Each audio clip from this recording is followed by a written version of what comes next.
Valeu, Vitor. A gente não sabe ainda dizer quando é que essa situação vai se normalizar, né?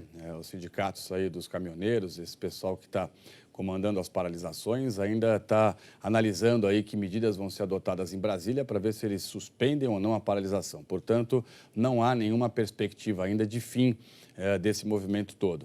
A Prefeitura de São Paulo entrou com uma ação na Justiça contra os protestos dos caminhoneiros. Isso foi agora há pouco.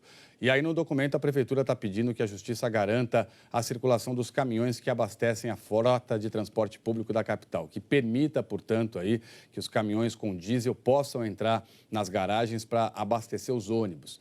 De acordo com a Prefeitura, a circulação de outros veículos e serviços essenciais também está comprometida, entre eles, portanto, os caminhões que fazem limpeza urbana, ainda SAMU, CT, aquele programa Atende e o transporte escolar de graça. Isso correndo o risco aí de não circularem amanhã, se não houver abastecimento para todos esses veículos. Fala agora ao vivo com o Sérgio Eisenberg, nosso especialista em transporte. Sérgio, boa tarde para você. Boa tarde. Qual é a perspectiva que a gente tem desse movimento todo, Sérgio? Veja, aparentemente o problema seria o diesel, mas agora já é diesel e é também o pagamento do pedágio. O que existe é um problema que é maior do que o custo do diesel. O que nós temos, na realidade, é um problema de crise econômica. O autônomo, ele só tem frete quando as empresas, que têm suas frotas próprias, não conseguem atender a demanda e daí contratam o autônomo. Como a crise está brava, não tem frete para ninguém, as empresas cuidam das suas encomendas com frota própria e quase não tem demanda para os autônomos. Então, o custo fixo da atividade come eles pelo pé. O pagamento da prestação do caminhão, o custo da manutenção da própria casa do motorista, da vida dele, da manutenção dele, é maior do que ele consegue receber. Então, a conta não fecha e isso é um grito de basta. Agora, esse movimento ganhou também essa dimensão toda porque os caminhoneiros autônomos estão tendo o apoio das empresas de transporte de carga e também das empresas de logística, né? Porque o custo está grande para todos, mas se tivesse uma economia bastante aquecida, aumentou um insumo, aumentou com o diesel, você aumenta o frete e quem quer transportar vai pagar mais caro. Como não tem, a economia está caindo, então há um leilão invertido de quem transporta por menos. Então, todos saem perdendo e ninguém está conseguindo mais se segurar.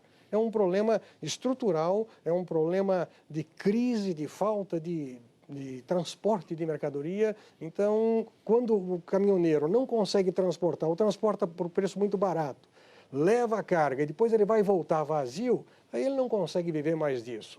Então, não está dando. Mas se fosse só o problema do combustível, o custo do combustível, então seria uma maravilha trabalhar na Venezuela, onde o custo é zero do combustível, ele é totalmente subsidiado e a economia está em frangalhos.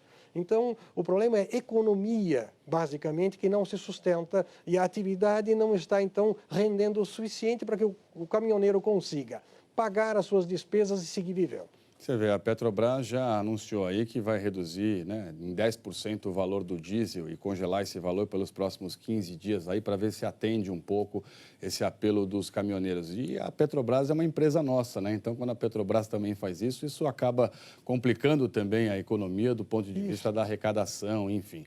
Agora, tem uma questão, né, Sérgio? A gente, numa situação dessa, consegue entender como nós somos reféns de um sistema de transporte baseado no asfalto, né, nos pneus e nas rodas, né, transporte rodoviário, porque a gente não tem ferrovias no Brasil, né, Sérgio?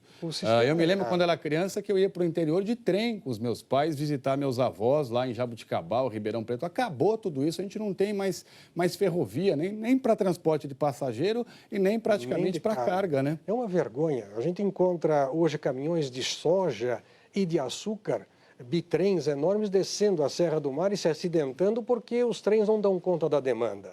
É um custo enorme, é uma logística maluca, é uma perda de dinheiro, é uma deseconomia enorme, é um aumento do custo Brasil, porque as políticas públicas relacionadas ao transporte, à mobilidade, à logística, são erradas.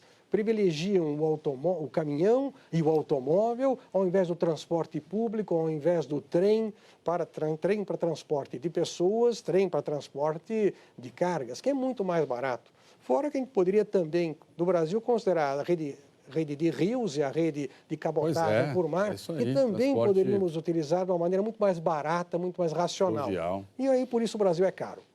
Obrigado, Sérgio, pela sua participação, sempre tão importante aqui com a gente. Forte abraço.